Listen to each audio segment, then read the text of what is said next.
Everything you experience begins from inside your mind, because your mind builds reality from what it thinks is true, not from what you want, but from what you believe without questioning. The ideas that feel obvious, the assumptions you carry into every situation. Your mind then looks for proof. It notices what confirms those beliefs and filters out what doesn't. And over time, your life starts to mirror that thinking. That's why the same patterns can repeat, even when you try harder. If what feels true stays the same, the results often do too. But when your thinking changes, even slightly, your awareness shifts. You see new options. You respond differently. You move with more confidence. Not because the world changed, but because your mind did. And when what you believe becomes more aligned, your reality follows naturally. Change the belief, change the result. We don't see reality how it is. We see reality how we are. That's really the truth. So you have to think about what thoughts you do want to fire and wire in your brain. And a belief is just a thought you keep thinking over and over again.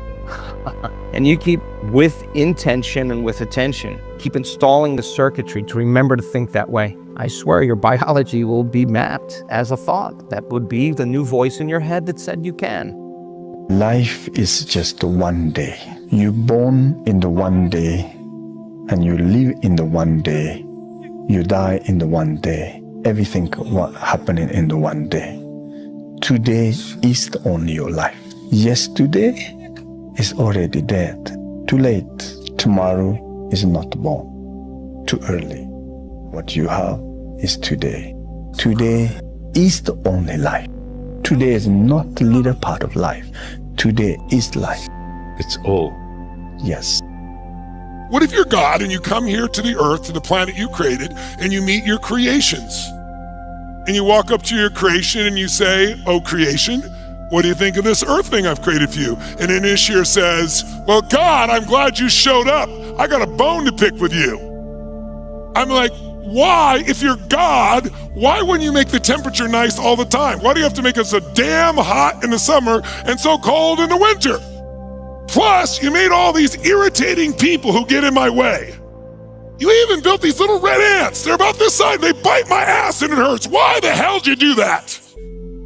Now, if you're God and you create this beautiful place and you go to your creation and all they do is bitch and complain, how's that going to feel to you? You going to want to hang out with this person? Let's say you go to another one of your creations. You go, "Hey, I'm God. I'm your God. Just showed up to say hi. Want to know how you're doing here. What you think of this earth thing?" And the person says, "Oh my God, I can't believe it's you. Oh, I've wanted to share with you how grateful I am for this planet, for this world you created for us. It's so amazing. It's always changing. It's never the same. It's hot, it's cold. There's always variety. I'm never bored. And you made these crazy people that challenge me to grow. You made these little red ants. They're 1/millionth my size. They bite my ass. They're so courageous. It's amazing." Now, if you're God, who are you going to hang out with, the first person or the second person? I promise you start giving, you'll start feeling grateful. If you're in a state of gratitude, it makes total sense. Then you will accept, believe, and surrender the thoughts that are equal to that emotional state, and you could actually program your autonomic nervous system to make the pharmacy of chemicals that causes growth and repair to happen in the body. You start feeling gratitude, you start feeling more gratitude, you start feeling love, you start feeling more love, you start feeling kindness, you start feeling care, you start feeling appreciation, you start feeling creative, you start feeling inspired. You practice feeling those emotions, and you get that heart of yours back into balance. We discovered that once energy makes it to the heart, it's going right to the brain, and it's going to go straight up, and it's going to tell the brain in that moment, the heart is the creative center. It's safe to create. When people understand what they're doing and they understand why they're doing it, the how gets easier. If you can teach people to do the exact opposite, go from putting all of their attention on everything physical and material in the world of separation, and instead of narrowing their focus on something material, ask them to broaden their focus and put it on nothing. I know that sounds kind of crazy, but when you put your attention on space and you divert your attention, the act of sensing without thinking actually starts to slow the brainwaves down. Not only slow it down, but all of a sudden cause the brain to start reintegrating, starts to synchronize, right? And so you see different compartments of the brain that were firing out of order start to resonate. They start to communicate. They're all of a sudden synchronizing, and what syncs in the brain kind of links in the brain. So when a person has their whole entire brain firing in rhythm, that's a very strong signal that you can send out into the field. Attraction is a secondary law. Vibration is the primary law. Everything vibrates. The law of vibration decrees that nothing rests, everything moves. We can put ourselves into the vibration that we have to be in to attract what we want to attract. And when you understand it, you're going to move into a whole new world. Most people set a goal and then wait for it to happen. It's never going to happen. You've got to assume that it's already happened. Mentally, it's already happened. It's happened because I've got the idea in my conscious mind. Then I've got to get emotionally involved in it. I've got it intellectually, I've got it emotionally. It's only a period of time till it moves into form. How does it move into form? Well, you attract whatever's required for it to move into form. You attract all the energy that's necessary to produce the physical result. How do you do that? You do that by intellectually and emotionally staying in the vibration of the good that you desire. You see it already in the present tense. So that keeps you on the frequency, and that frequency then dictates what you're going to attract. You can only attract to you what's in harmonious vibration with you. You must assume that you already are what you want to be, and then live by faith in this assumption. You don't need evidence of your senses. You have a tendency to believe that what your eyes and ears tell you is reality. But this is what we know by our senses. You know, it's like a millionth of a millimeter, and all that is unknown is in the invisible, in the imagination. You'll see it when you believe it, not the other way around. People will say, well, I'll believe it when I see it. It doesn't work that way. You'll see it when inside you have a knowing. And most of our attention is focused on, this is my beliefs and my disbeliefs about what is possible and what isn't possible are here. And it's an endless universe. You don't have to know how you're going to build your company. You don't have to know how you're going to become financially independent. You don't have to know any of these things. You only have to know it can happen. And it can happen, and you can make it happen. Affirmations are the most powerful words that you can possibly say. Affirmations are based on what we call the 3 Ps, in that with affirmations, we reprogram ourselves unconsciously. Affirmations are strong, positive, assertive statements that you say about yourself, to yourself, and believe. And they're based on the 3 Ps, and the Ps are, first of all, personal. All affirmations, all statements that you say to yourself have to be couched in the personal tense, the I. If you say, I like myself, when you say, I like myself, it accesses the subconscious directly. Every single command that begins with an I opens the subconscious mind and says, valuable information coming down, prepare or get ready. And also positive. All affirmative statements must be couched in the positive tense, because the subconscious mind filters out negatives and only takes the positive expression. For example, if you wanted to quit smoking, you wouldn't say, I don't smoke anymore. I don't smoke anymore. You would say, I am a non-smoker. I am a non-smoker. The words I am are 2 of the most powerful words in mental programming. When you say I am, because only you can say I am about you. In the whole world, nobody else can use those 2 words with regard to you. And your subconscious recognizes that when you say, I am responsible, you can actually feel their effect on your emotions. Now, the third is that they must be in the present tense. Not I will lose weight, or I will quit smoking, or I will get a better job, but I have a better job. I weigh X number of pounds. I earn X number of dollars. Whatever it happens to be, you always place it in the present tense, because the subconscious mind can only take language that is couched in the now.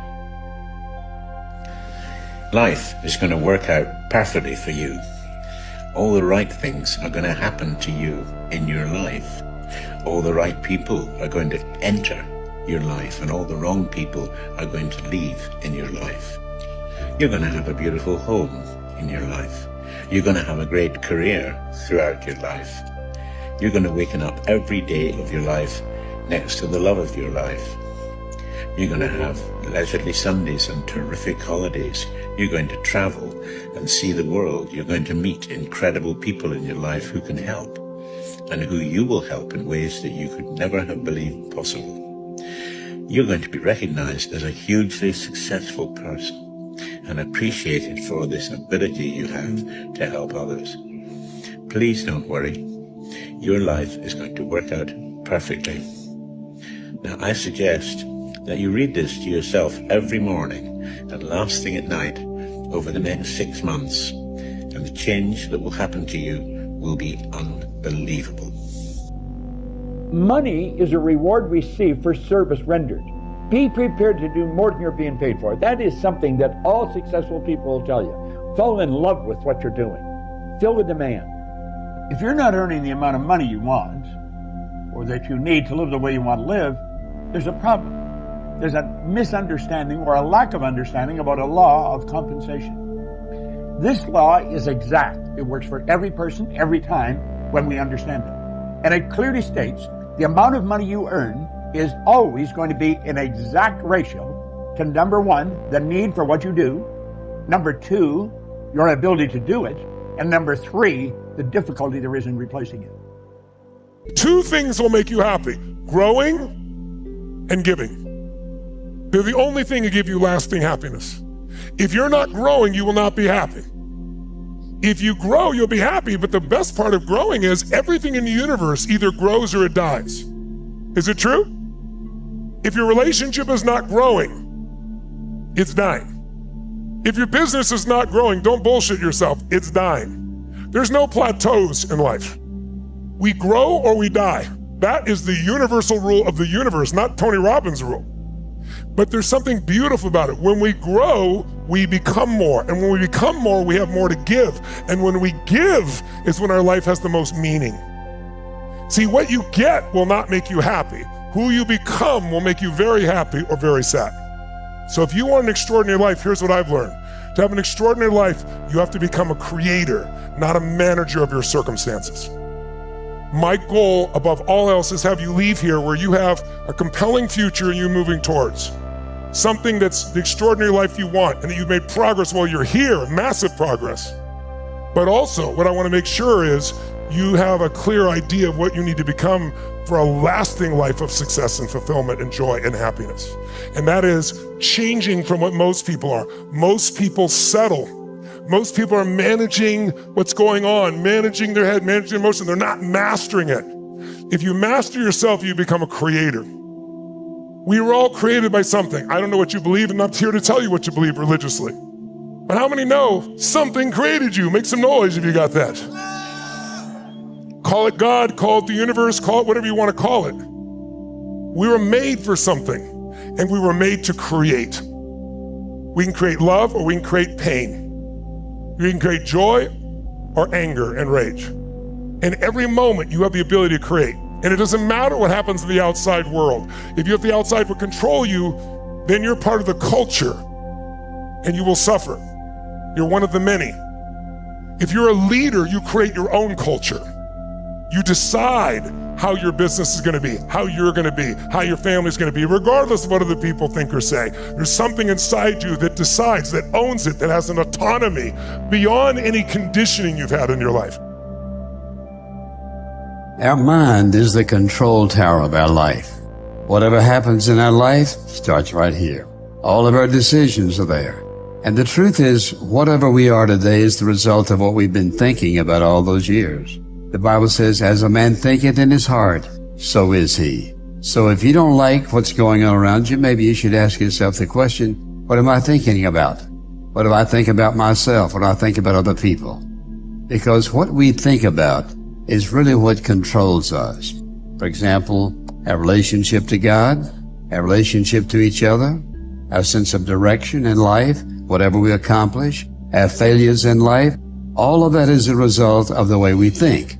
And oftentimes we forget that this is a control tower, that everything else is a result of how we think, controlling our thoughts, because this controls everything.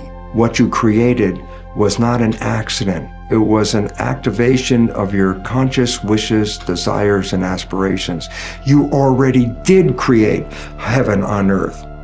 The issue is what happened to it, and I said, the interference from the subconscious mind. If you understand the programming and how that programming is the default behavior, and you understand how you can rewrite that programming, Then you're given an opportunity to eliminate the negative programs in your subconscious that have been sabotaging you, and instead replace them with behaviors that correspond with your wishes and desires. And when you do that, so that your conscious mind and your subconscious mind have the same program, then guess what?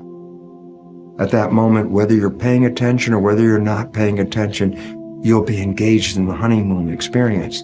It never has to go away. The honeymoon is an experience that you could have your whole life. This is why we were here. We were here to create heaven on earth. The one time you did it is when you fell in love.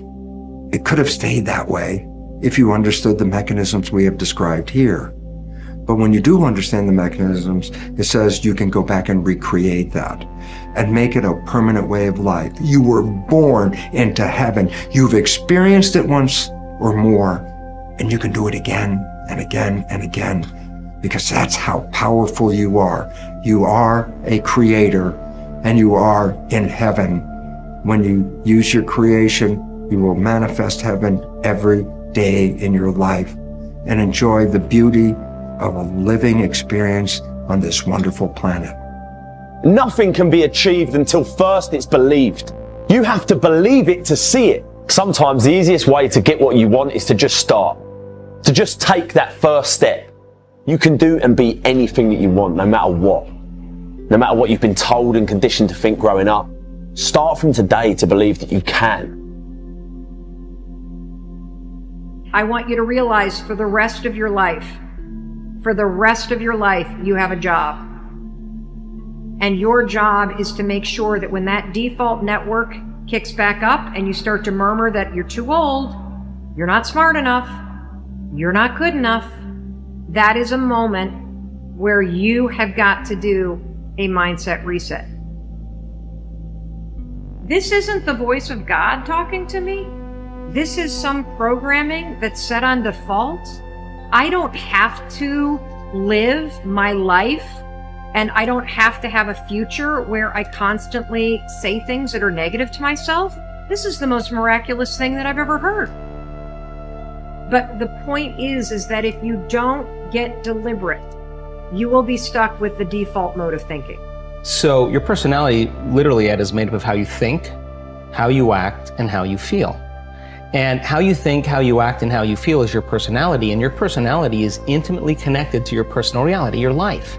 So then if you want to change your life, your personal reality, you got to change your personality. And here we go again. You got to start becoming conscious of your unconscious thoughts. You got to start noticing how you act, how you speak. You got to pay attention to how you're feeling. Some people would live in guilt their whole entire life and don't even know it's guilt because at least it feels like them.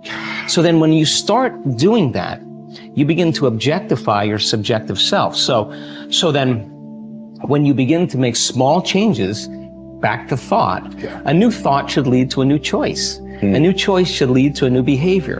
A new behavior should create a new experience, and a new experience should create a new emotion. Yes. And that new emotion is teaching your body chemically to understand what your mind has intellectually understood. Now your body is embodying the truth. Your expectations largely determine the quality of your life in this sense, is that whatever you expect with confidence becomes your self-fulfilling prophecy. In other words, you are always telling your future by the way you talk about how you think things are going to turn out. You are like a fortune teller in your own life. And if you believe that things are going to turn out well, if you expect them to turn out well, then by gum, they do. If you believe that you're going to be popular and that people are going to buy and that you have a great product and a great company and you're going to have a great life and you're going to be accepted and well received by people, and then you act that way. So it's very, very important that you always expect the best. And this is the key, expect the best. To be able to place our attention on what it is that we would like to create for ourselves in our lives.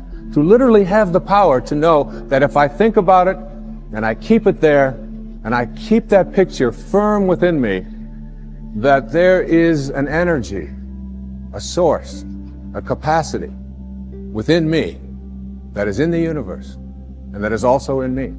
And that I can use this energy, that I can manage it. There are many ways to get the things that we want for ourselves in our lives. But basically, it all begins with how we choose to think. As you think, so shall you be. 7 little words that I think are perhaps the most important things that we can learn and master in our lives. This old proverb notion that I become what I think about all day long. There are so many people in the world, and you know, you may be watching this right now, and you have these incredible ideas, and what you think is missing is motivation.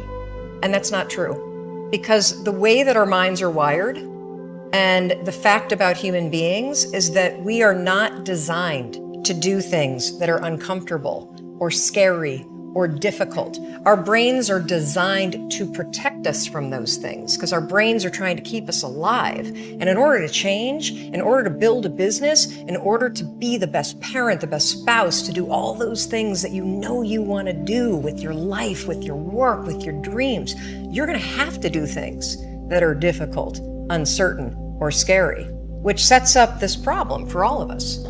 You're never going to feel like it. Why is it so hard to do the little things that would improve my life? Is waking up and realizing that I'm never going to feel like doing the things that are tough or difficult or uncertain or scary or new. So I need to stop waiting until I feel like it. And number 2, I am one decision away from a totally different marriage, a totally different life, a totally different job, a totally different income.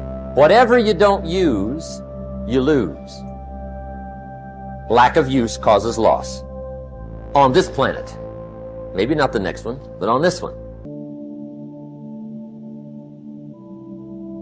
It's time to get real. It's time to get raw. It's time to look ourselves in the mirror and come to the resolve that this version of ourself is not going to carry us in the stretch.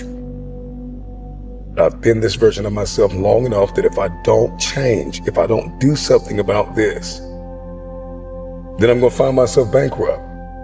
Having that faith, that vulnerability to just see things that are hard to see. You got to get comfortable being uncomfortable. So can you handle the truth? It's a question. And if you can't, then if you see that, then you can say, well, if I'm going to change, I'm going to have to figure out how to deal with that discomfort until the point that I can see what I need to see, then I can change it. So it's the persistence of continuing to do something until you can do it. Can't is not an option. It's either I will or I won't. I know I can, but I will or I won't, you know, and that's the thing. And in some cases, you may try your hardest and you just don't win, or you don't pass a test, or you don't succeed. That's part of life. Understanding it's going to take hard work, discipline, and learning how to work with other people in order to get to the next level. There's not other people that aren't holding you back. Your boss isn't holding you back. Your parents aren't holding you back. Those are excuses. To me, there's no such thing as luck, okay? All luck is preparation meeting opportunity. Plain and simple. Once I realized that I could get better at anything, it dawned on me that how I spend my time is a spiritual consideration. And I didn't want to die with potential that I failed to turn into skill set. That to me, that speaks to me. How much of my potential can I actually turn into skill set and get good at this stuff and push and grow and improve? Like, that to me is just this incredibly intoxicating loop. As long as you got air in your lungs, you have an opportunity to improve your current situation. So human up. Accept the challenge, change your associations, and soon you will find yourself receiving accolations and congratulations. But first you gotta say I do to the new you and commit to a lifetime of small wins that at times will seem meaningless and pointless.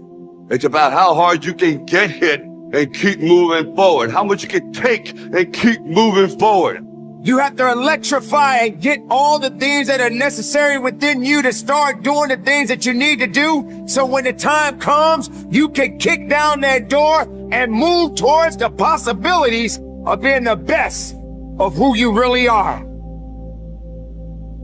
learning how to concentrate, learning how to focus in, deciding that you're going to focus to develop your skills. You'll be surprised of the ideas that will come to you, of the people that you'll be able to attract, of the opportunities that you'll be able to see. You'll begin to see things that have been standing there looking you in the face saying, I can't believe this has been here all this time. Resolve to focus on the solution and what can be done now rather than on what happened and who's to blame. Think in terms of the actions you can take situation rather than what went wrong and who's to blame. To remain optimistic, look for the good in every situation. When you look for something good, you will always find something good. Furthermore, while you're looking for something good, because your conscious mind can hold only one thought at a time, you will automatically become positive, optimistic, and back in full control. Seek the valuable lesson in every problem or difficulty. Every setback you face contains one or more lessons that have been sent to you to help you be more successful in the future. The difference between successes and failures is simple. Failures feel sorry for themselves when things go wrong, whereas successful people look for the valuable lesson they can learn that will help them in the future. Norman Vincent Peale used to say, when God wants to send you a gift, he wraps it up in a problem. The bigger the gift that God wants to send you, the bigger the problem he wraps it up in. Instead of concentrating on the problem, look for the gift. Wonderfully enough, you will always find it. What's more, sometimes the gift or valuable lesson can be of far greater value than the cost of the problem itself. Sometimes one lesson that you learn in dealing with a problem can be the key to your long-term success. As Napoleon Hill wrote, within every problem or obstacle lays the seed of an equal or greater opportunity or benefit. Your job is to find it. Continually think of yourself as a strong, powerful, resolute person in the face of adversity. In the First World War, a British general was described by his superiors. There he stands like an iron peg, driven into the frozen ground, immovable. Let this be an accurate description of you whenever you face difficulties or problems of any kind. Resolve to stand like an iron peg driven into the frozen ground. When you resolve in advance that you will never give up, your success is virtually guaranteed.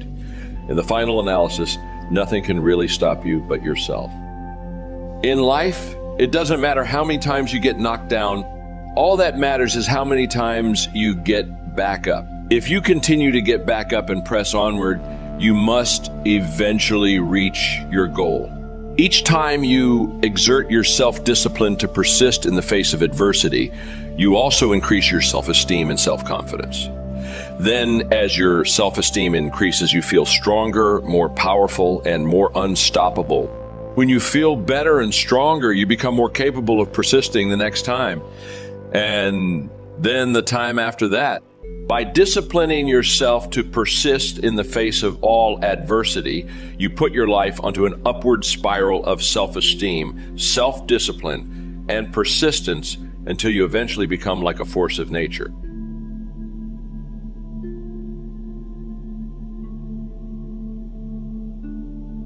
The term mental strength refers to the internal power that drives you to complete a particular action, task, or goal. If you're an athlete, it may involve sports and summoning up the energy to finish that last stretch across the finish line. Business acquaintances usually call on their mental strength to close the final deal or complete a business presentation with rave reviews, focusing on receiving immediate orders. Individually, it is described as an inner strength that allows you to persevere, making it through life's challenges and hurdles.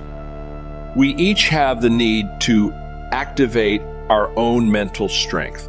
It's an internal force which triggers your body to perform beyond normal expectations. It's your inner voice that says you are capable and you can successfully confront the opposition, whether it's physical or emotional.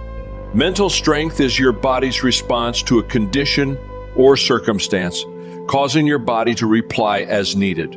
Your mental strength can create a new level of physical and emotional endurance based on the situation. It also helps you to develop individually, calling on your own mental strength to support you through physical encounters and emotional hardships that you may have to face throughout your lives.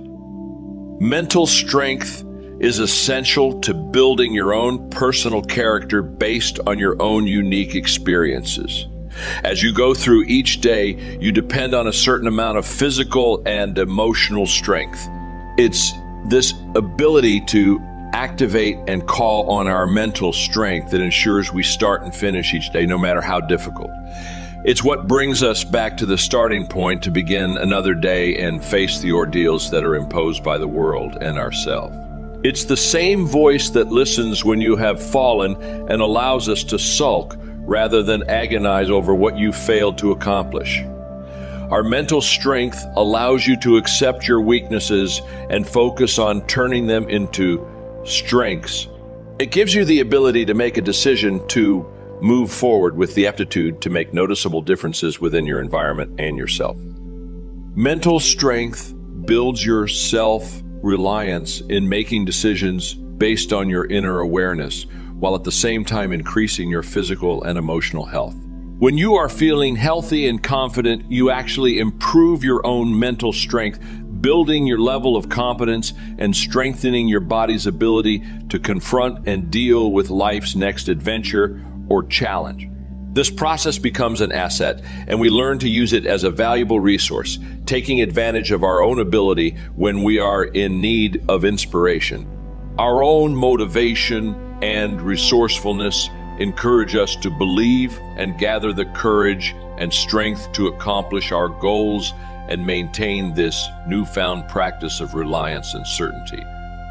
As we continue to develop our mental strength, we begin to understand how capable we are of achieving and completing our goals or tasks, whether it's simply getting through each day or attaining new levels of success. Mental strength gives you the ability to deal with demanding situations, empowering yourself with the trust and belief that you can confront your risks and deal resourcefully. It creates your willpower to finish the race, the self-discipline to maintain a diet and exercise routine for your own well-being. It acknowledges that you are not perfect, but you can become stronger and face the endeavors no matter how tough they appear in the beginning. Mental strength confirms your need to know your own limits and how far you can push past those boundaries to create new ones. It's what gives you the ability to dream and focus on what needs to be done, generating the energy both physically and emotionally to sustain. It produces the inner strength to move past adversity and disadvantages that have held you back before. You can improve and reinforce your mental strength each day, ensuring that each time you call for help, your brain instantly activates your body's response. You need to challenge yourself slowly over time so that your body automatically enables your brain to consider the existing response or execute a newly planned reaction to realize a successful solution. Once you become conscious of your mental strength, you'll begin to develop a habit that consistently improves the results and the outcome. At some point, your mental strength becomes stronger and faster through practice, exercise, and repeat functions. Your concentration improves, as does your memory from past experiences, taking the good conclusions and building endurance for the future, while remembering the less successful results and replacing them with proven achievements. How do you make the most of your mental strength? Challenge yourself each day. Promise to consider an alternative to old habits that didn't work and implement new ones that do work. You need to listen carefully to your brain and believe that your body will respond because it's already been proven that you can endure to face the challenges within your life. Take your disappointments as a new challenge. Keep your brain active by focusing on one thing at a time before you move on to the next challenge to ensure the desired results. Maintain a healthy balance of thought no matter what you encounter by simply engaging your mental strength every day of your life. A big part of life is not so much what happens to us, but how we respond to it. Having negative attitudes and behavior will lead us to having a negative life. Having ups and downs is a regular part of life, and while depression is a very real condition, you do not always have to act depressed. Having a positive attitude about life and events can make living more enjoyable for yourself and the people around you. If you want to easily improve your life, having a positive mindset makes that possible. Being positive is more than just an idea. It is a way of life that should be practiced multiple times every day. Laugh. Whoever said that laughter is the best medicine had the right idea. Laughing, even when a situation is not particularly funny, is a great way to improve your outlook on a situation. Laughing will also improve your mood and possibly the mood of those around you. If you are faced with an unfortunate situation that makes you want to cry, try laughing instead. You may look crazy, but you will also feel better. Smile. Along the same lines of laughter, smiling is also a positive way to express oneself. Smiling makes you look more attractive and more approachable. In uncomfortable situations where you do not know anyone, most of the time a smile will be all that is needed to break the ice. When you appear to be in a positive mood, positive people will be drawn to you.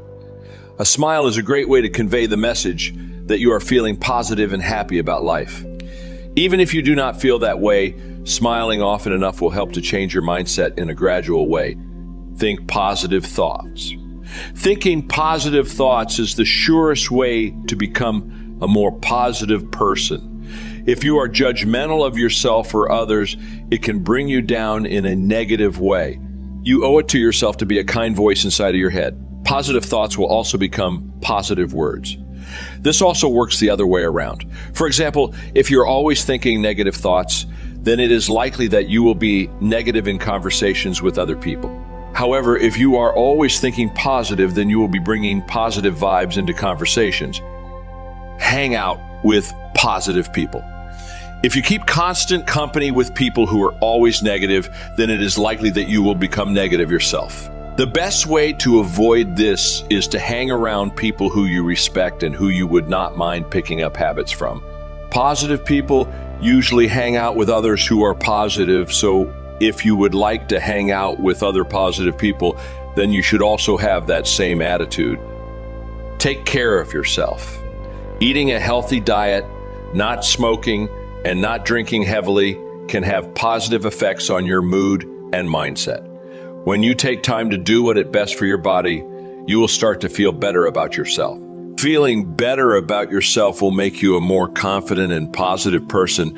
Encouraging others to do the same is a great way to build a positive community with like-minded individuals. Relax.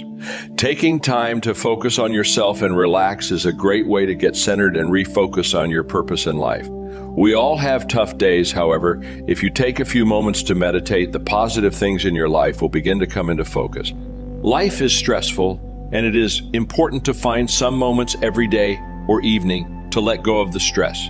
Doing yoga, listening to relaxing music, or practicing another hobby is also a great way to bring some positive thoughts into your mind in a productive way.